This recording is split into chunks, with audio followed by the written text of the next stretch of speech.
I hope the anxiety of the podcast didn't stop you from working out, or did it? Yeah, we didn't work out today yet. Good, good. Oh, we forgot to pump ourselves. Yeah, that's why you look fresh. No, no, we don't want any fake pump.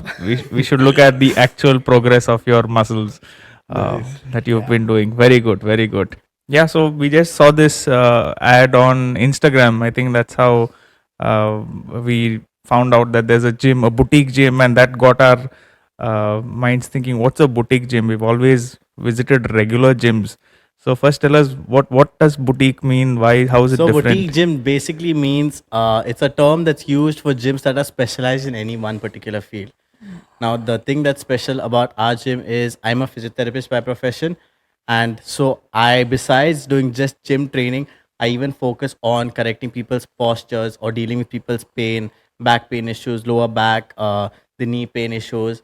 So I've combined physiotherapy and fitness, and that's why we are a boutique gym because we specialize in that. So the fitness programs are more to improve quality of life rather than just focus on looking good. Okay, and when you say boutique, there are different kinds. For example, physiotherapy. What are the other No, so kinds? boutique gym is just a generalized term for a gym that is specialized. Okay, So there's no term like physiotherapy boutique or something.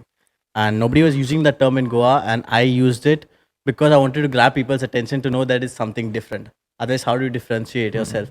And when you say boutique gym, nobody's ever heard of it. So like it got yeah. your attention. So that's So the so it reason we worked. were I using- mean, yeah. the strategy worked very well. So that's That's good what to we were hear. doing, yeah.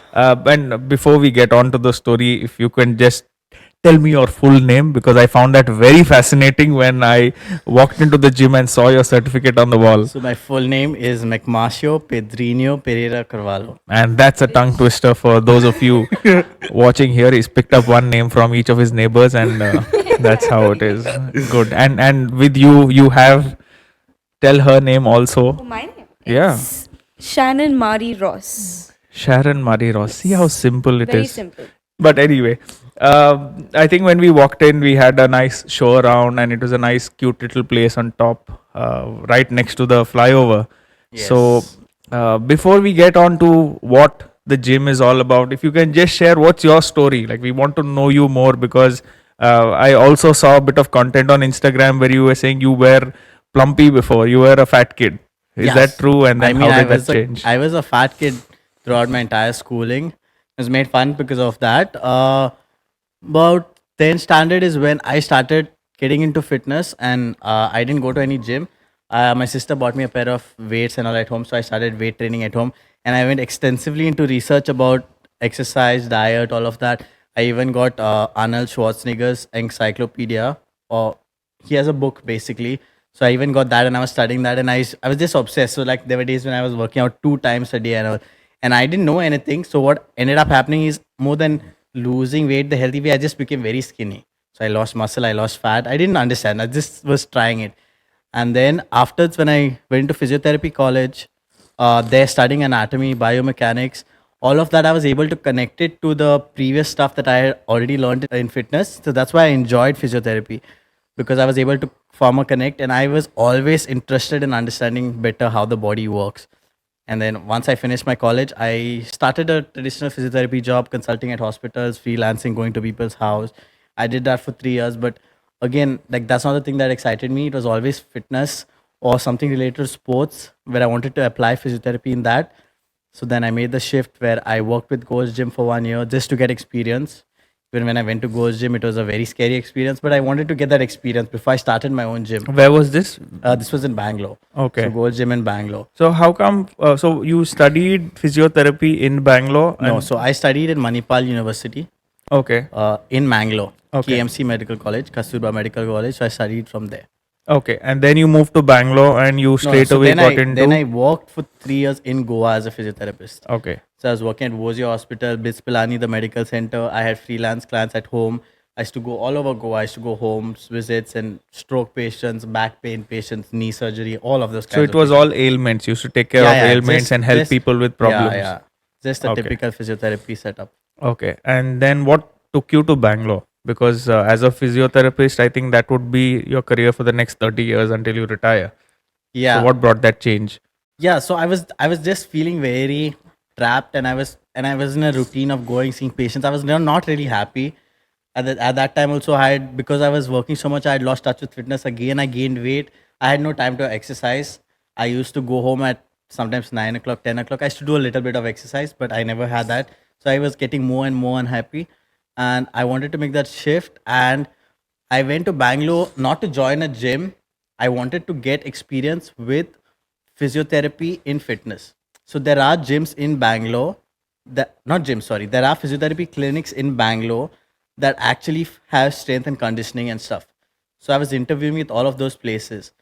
But then the Gold's Gym, we had just happened to go to the Gold's Gym regarding the membership, and we were talking to the manager, and I told him I'm a physiotherapist, and then they took me in. They started asking me some questions, and then another manager came who knew about exercise. Started asking me questions and all, and they really liked it. And they said, "How much are you getting offered at other jobs?" Which I had already interviewed, and I told them, and they said, "We will match that offer, and we will beat that offer.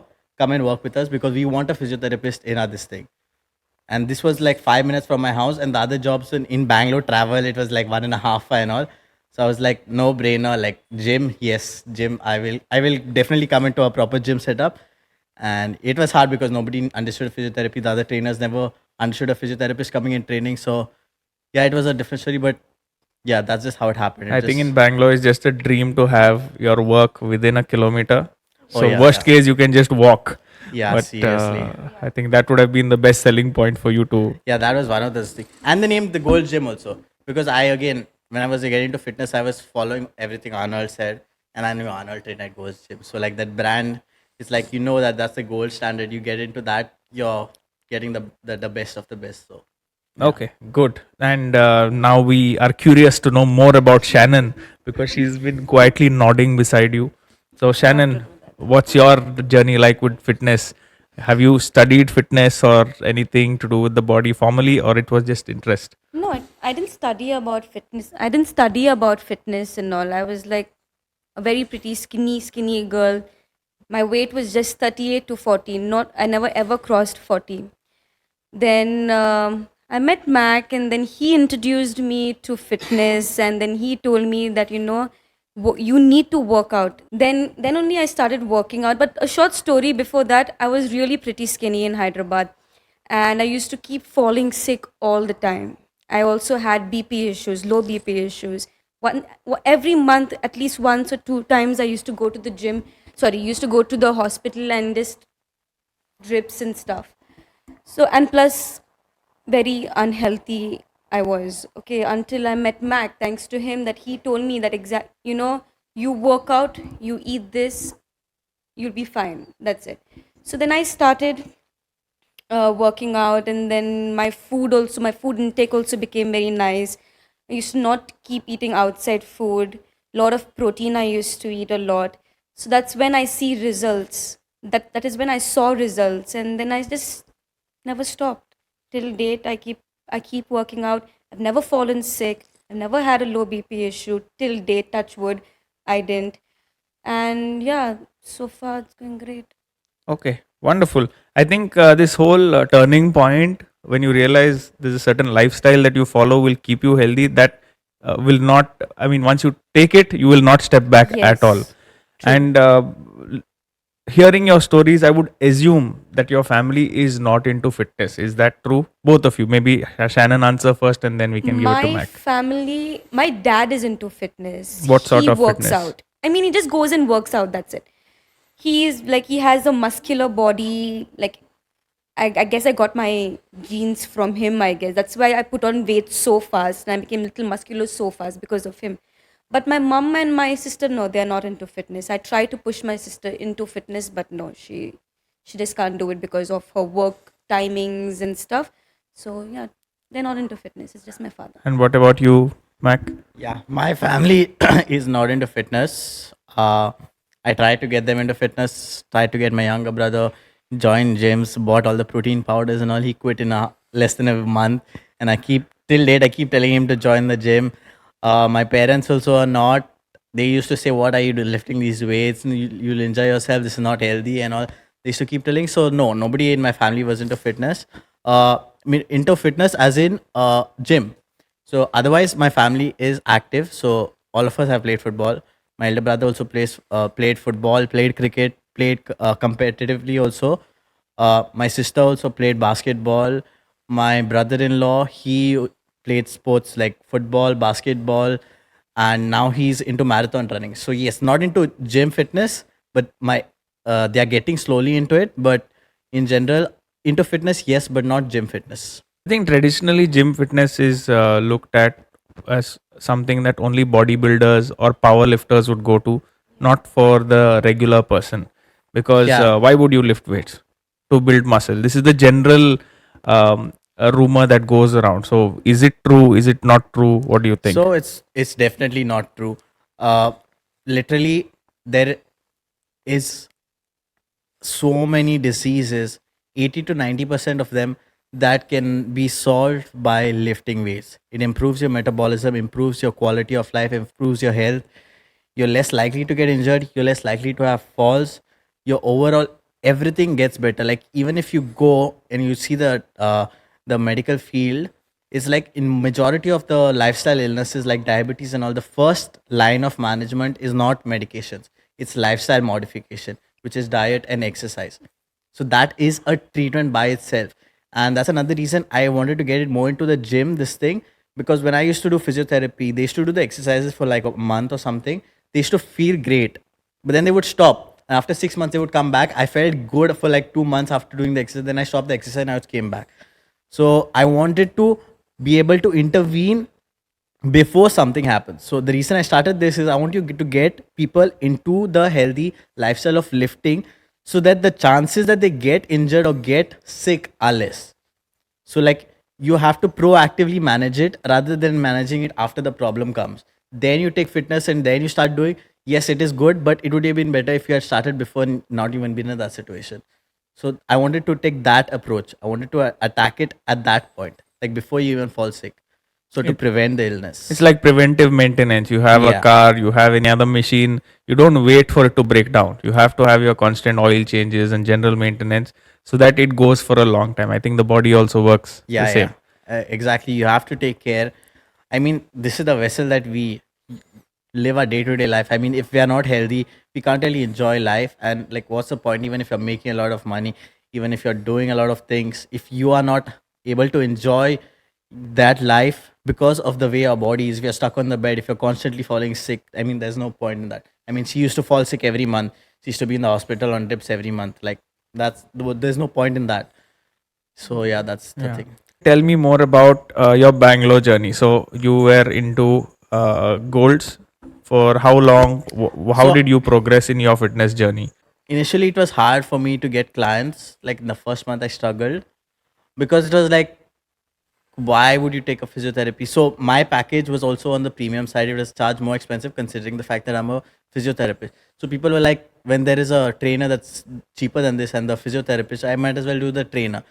And initially also I didn't have the confidence whether I could train somebody. I knew I had like 8 years of fitness experience studying physiotherapy, studying fitness, doing it. But when it comes to actually training somebody, I was very scared.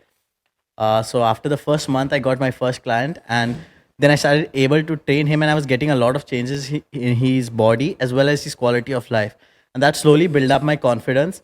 And slowly, I was able to convince more and more people to train with me. And then at the end of it, like I was probably one of the having the most clients. And what happened is over a period of time, people started approaching me. So usually in Gold's Gym, what happens is the trainer has to approach the person and convince them to take training. Here, what was happening was people were approaching me who've been working out for 5, 6 years, were approaching me to take to take personal training because I was a physiotherapist. So they were like, we know all exercise and all, but we have this issue. We have a back pain constantly that's been there. We have an arm issue. Somebody has had severe diabetes. So they would come and they would say, I want to train with you because we want to improve this.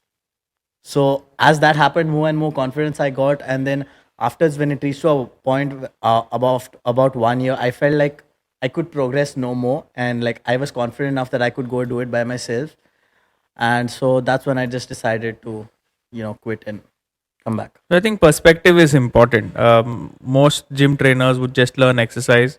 They would know the basics of building muscle and Yeah. losing muscle, but not solving issues. Let's Yes. say somebody has been through an accident or somebody is in recovery, they would always go to the physiotherapist and they would go for a treatment or physiotherapy exercises rather than having the general fitness angle. Yeah. So this is a niche in itself, and I would assume that's the reason why people kept coming back to you, because you could Yeah. also solve issues. It's not just about being fit, you could also solve problems. I think Yeah. that's fantastic. How did you take the move and decide, okay, it's time, I'm confident, I'm moving to Goa? Why not any other place? I know you're from Goa, but why not any other place? Because metros pay better.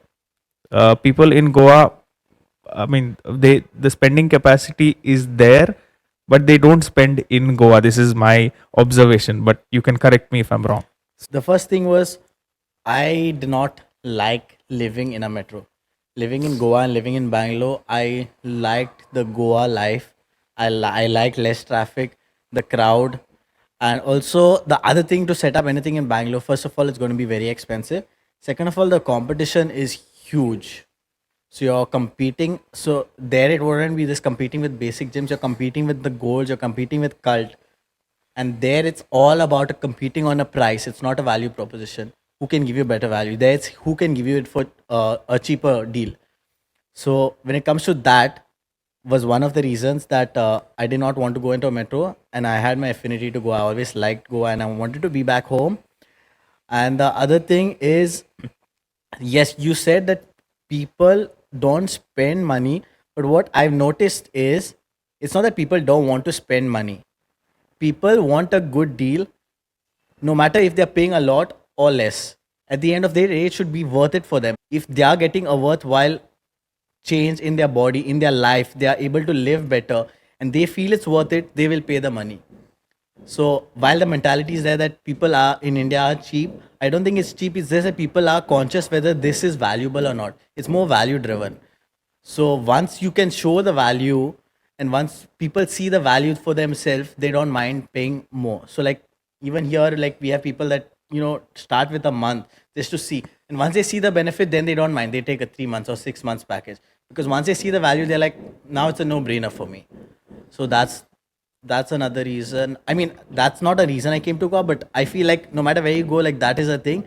Yes, I guess in Bangalore you could have charged more, but then again you're competing with a lot of people. The rents are much more higher, and I just don't like metro cities. I mean, growing up in Goa, I'm not a fan of metro cities. Living all my life there. I Crowded. I think it's a luxury in Goa where Yeah. you don't have to think twice before heading out. Yeah, No yeah. traffic, No traffic is cleaner Yeah, here you can air. just take the car, go. Yes. There you have to think whether I take the car, do I go by the metro, do I take a bus, do I take a bike with the traffic situation. Okay. That's good to hear. So now you've moved to Goa with this idea and that you would set a gym.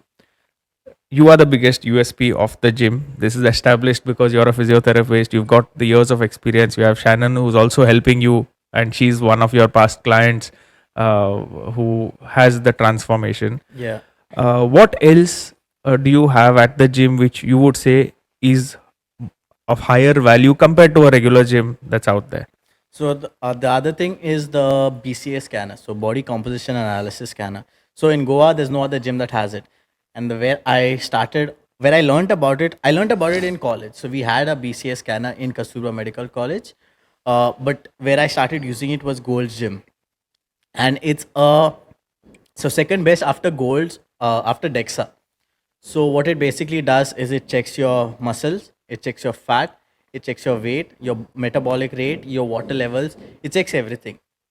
Now the reason I like this and not a typical scale is because most gyms will sell you weight loss, where they'll say you have to lose 10 kgs. Now whether you're losing the 10 kgs from fat or muscle, you can't tell from a scale, and they don't care. They just need the weight on the scale to drop down, right? So what happens is when you actually lose muscle, you actually get more unhealthy. Your hormone levels will flip. Your appetite will increase. When you have less muscle, your metabolic rate will drop, meaning at rest, you're burning less calories. So you're going to gain weight more likely, faster back after you stop, or even if you don't stop, just because you're burning less calories. Right? So the right way to do weight loss, actually don't like the word weight loss. I say fat loss. So get the fat down while maintaining or increasing muscle. And the only way we're able to know that is if we have a machine like this which is able to actually check that. Because I'm sure that so many gyms, they've done these transformations of 10 kgs, 15 kgs. I have clients here that have done it, but then they come back, like after they stop the transformation, just 2-3 months they are fit, then they gain the weight back, and the rest of their lifestyle like that. So like, what's the point of being fit for 2-3 months of your life? Rather than that, you can take a slower progress, but do it in a healthy way that lasts you forever. So that's the principle. So that's the reason why I have a BCA scanner here. It's the only gym in Goa that has the BCA scanner. It's something more expensive, but I feel like it's worthwhile for people to understand their body and understand exactly the right way to go about weight loss or fat loss, what I like to call it. And ideally, what are good numbers in terms of percentage when you? So when you look at that, what I say is if you have to look at only one indicator, just look at percentage of body fat. The reason is percentage of body fat is dependent on muscle and fat.